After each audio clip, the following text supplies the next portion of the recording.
Gareth Fitzpatrick, it's great to welcome you to St Michael's. Thank you. Now, if I'm right, your job title is that you're the Learning Mentor for Needs-Orientated Outreach.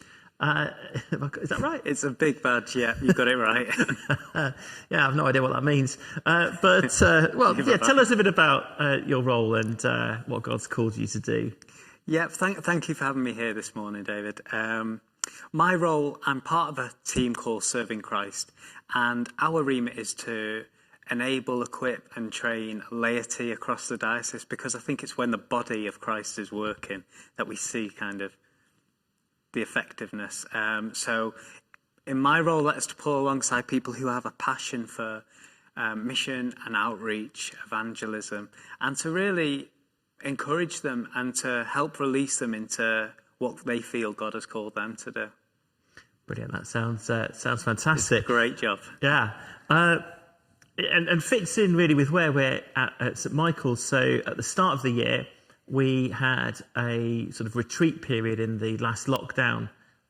We called it Retreat to Advance. And out of that, we felt a number of sort of words from the Lord came out. One of them was this challenge to an invitation, really, to learn to be bold. And we've kind of been sort of slightly scared of that and slightly excited by that in probably equal measure. But learn to be bold. How do you respond to that? I think it's something that a lot of people are struggling with. In 2015, the Church of England, Evangelical Alliance, and I'll remember the other one, Hope Together, they commissioned a piece of research, and they wanted to find out two key pieces of information. Firstly, what do Christians feel about sharing their faith with their contemporaries? Secondly, what do non-Christian people feel about Christianity, about Christians in general, and the church? And they wanted to find out, actually, at grassroots level, if that matches up with what the media says in terms of how they feel towards the church. Some of this research was pretty shocking. Some of it was kind of confirms what we think. But out of it came that 27% of Christians feel uncomfortable talking to a non-Christian about their faith. So that's over a quarter. 33% of practicing Christians are afraid of causing offence whilst talking to a non-Christian. 35% feel that others are better suited. And 23% simply don't know how to talk about Jesus. Now, this research, in one way, it should kind of encourage us because we're not alone. And when I read the Bible, and at the end of Ephesians, you think, who would be the most fearless? Who would be the one who doesn't worry with issues of being bold? And you'd probably say Paul, wouldn't you? But at the end of Ephesians, he's asking the church, please pray for me that I may preach the gospel fearlessly. And I love that. I love the fact that it's not wrong to feel afraid. It's not wrong to feel unqualified. It's not wrong to feel that we just don't have the resources to do it. But God isn't calling us to feel qualified. God's calling us to faithfulness. And Paul's asking his believers, help me so I can just do this. So I think even though quite a lot of us feel this way, that should give us joy.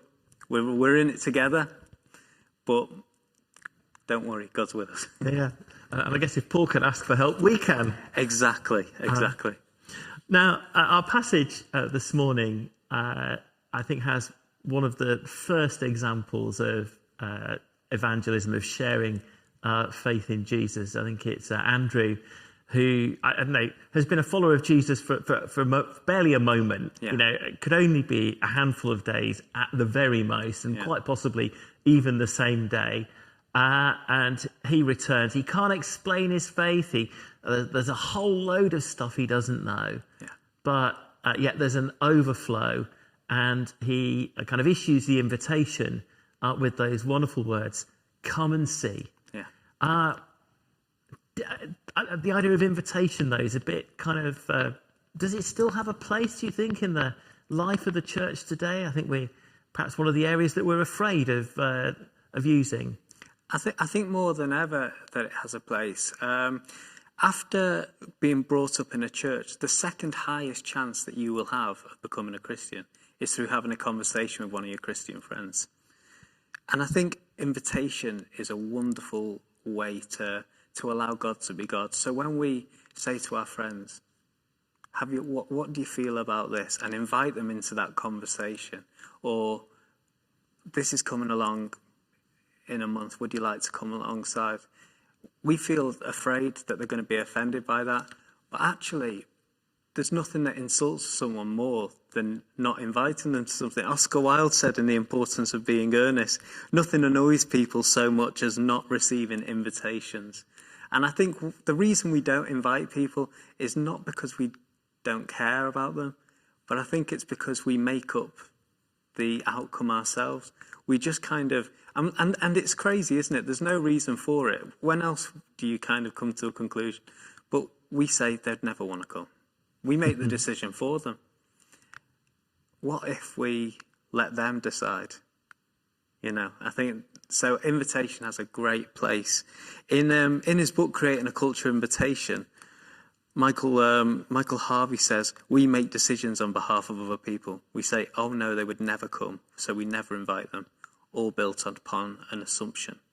So what if the chances that they will say yes? And I think that research that you alluded to earlier said that actually people are much more open than we think. Yeah, definitely. So from this Talk in Jesus research, it said 19% of our friends want to know more about Jesus. And then the next 19% are open to an experience or an encounter with Jesus. So that's kind of 2 in 5? Yeah, 2 in 5. My maths is right? Yeah, it's over a third, yeah. Which is a real cause for hope and encouragement, really. Definitely. And I think the online has given new opportunities for invitation. If we struggle to invite someone to church or to an event, it's a safer way to come and see, to have a look. Definitely, and that's it. They say that it used to be a case with our kind of the generations before us, they grew up in a Christian context where the nation, now we're post-Christian. And they say that process to come into faith is a lot longer.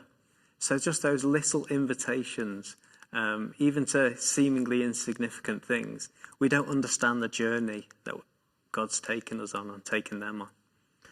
So if people are more open than we decide they are or tell ourselves they are, then we need to get over ourselves. Is part of the issue us, Definitely. It's interesting. There is a quote in, it was Ernest Shackleton, the explorer. He was advertising for his crew for the Arctic expedition. And the advert reads, let me read it out for you. It's quite a good advert. Men wanted for hazardous journey, low wages, bitter cold, long hours of complete darkness, safe return doubtful, honour and recognition in event of success. I love this advert because at no point is Shackleton sugarcoating it. It's not like, oh yeah, I really want to come, low wages and bitter cold, and like Shackleton, Jesus was very upfront. He says that we are going to go out, we're being sent out like sheep among wolves. We're told that we are going to have to take up our cross if we follow him. And it's not a message that we emphasize much in our churches. To share our faith, to invite people, there is a chance that we will be rejected. There will be a chance, but not that we will be rejected, that they will say no, that the outcome will not be a positive outcome.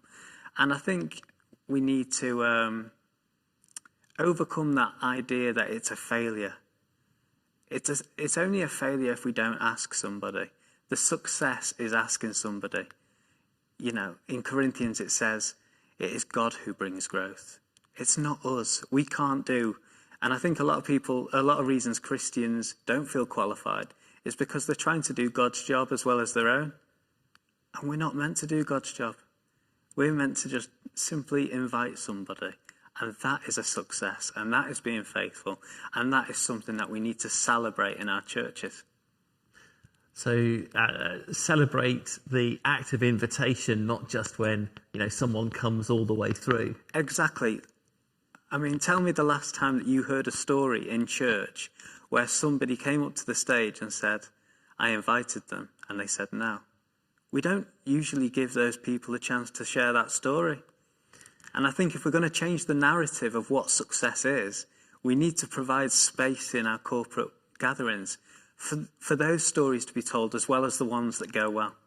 And I guess, when that story's told, I just kind of sense that, the Lord's saying, yes, well done. Yeah. Well done. That was great. Exactly. Well done, good and faithful servant. And not only that, but the people in the congregation are going, I've got a role model. I've got somebody. I know that if I go out this week, share my faith with someone, and it doesn't go well, that my brothers and sisters are going to celebrate that. And I guess there's the whole, it doesn't go well. You hear wonderful stories of that was, if you like, the catalyst that started a journey. Yeah. I think it was, you talked about God providing the growth. Paul said, I think I sowed and Apollos watered. There's a process going on that wouldn't have begun unless that kind of first step was taken. Exactly. So actually, people are more interested than we think. Yeah. We might be more afraid than we should be. And God says, come and, take these steps, issue invitation, come and see, regardless. Gareth, really good to have you with us. Maybe just kind of, I don't know if you just sum up what would be helpful for us just to sort of take away from this morning. Yes. First off, it's okay to feel scared. Feeling scared is not sinful. It is human. Paul felt it. Jesus felt scared, in the Garden of Gethsemane. We've got good role models. So it's okay to feel scared. It's okay to feel unqualified. It's okay to feel that it's out of your strength. Secondly, success is stepping out. It's not the outcome. I've been watching this series, the SAS, and it's called Who Dares Wins. And I think that's it. It's who dares. Have a go. Let's celebrate having a go. Thirdly, be resilient. You will receive setbacks. The outcome won't always go how we want it to go. But that's okay.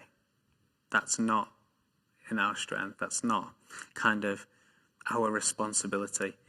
Jesus says to his disciples, they're not rejecting you, they're rejecting me. So it's not ours to take on our shoulder. And finally, it's God alone who brings the growth. Let's just rest assured. Let's remove that burden that we're all carrying, because I think all of us do, don't we? We all feel so scared. Let's remove that. Give it back to God, because it's his role. It's not our role.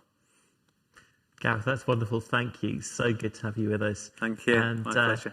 I think following this, you're going to be sharing some stuff in terms of building that culture, which we'll look at in the coming weeks. I will, yeah. But thank you. Thank you.